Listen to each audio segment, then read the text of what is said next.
may part 2 tayo ngayon na pagtatanim ng pechay. So ayan, nung isang araw, tinanim namin, ito 3 kama-kama. So eto ngayon, may bago na naman kami.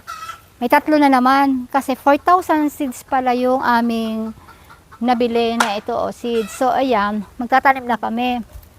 Ay ano ito, ibang klase ito o, ano ni? Okra pala ito, bilog-bilog siya, okra.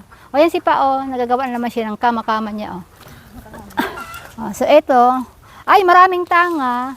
Maraming tanga-tanga rin di Pa o. Maraming tanga-tanga. So yan, magtatanom naman ako. Dakulong pa ini. Ayan. Yan si Father o. Pa, nung last na pag ano, parang yan yung damit ni Pa, yung pagtanim. Ade, nung last Sunday. Tapos, yan na naman yung damit ni Pa ngayon, no? Uniform yan. Yan ang swerte. Swerte niya pagtatanim ni Pa. Yan. Ayan. Teka nga. Parang matangahin din eh. Ayan. Dito. Tulungan namin si Father pagtanim kasi abutan siya ng siyam-siyam nito. 10. So, ito. Ayan o. Ayan si Pa o. Pa! Kaway-kaway ka doon Pa o. Pa. Kaway-kaway ka o. Ngatig, hello. Hello. Oh. Yan, magkatanim na kami. Yan, isa-isa lang. Susupply sa buong Maynila. Magsusupply. Matangaw dyan, Shell. Grabe. Oo. Matanga hindi ni. Yan, matangahon. Yan. Yan, guys. Dapat naka-medyas pa lang kita digdi dapat para di kita pag pag ano ng yan. Ayan oh, may mga linya yan, may mga line. Ayan guys, may mga linya yan para anuhan namin. So ayan. Ito abutin kami nito ng ano. Wala!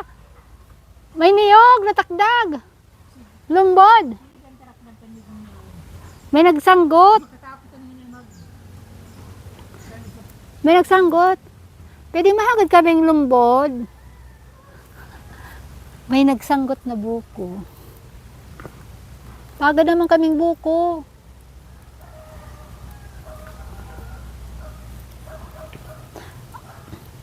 Ito oh.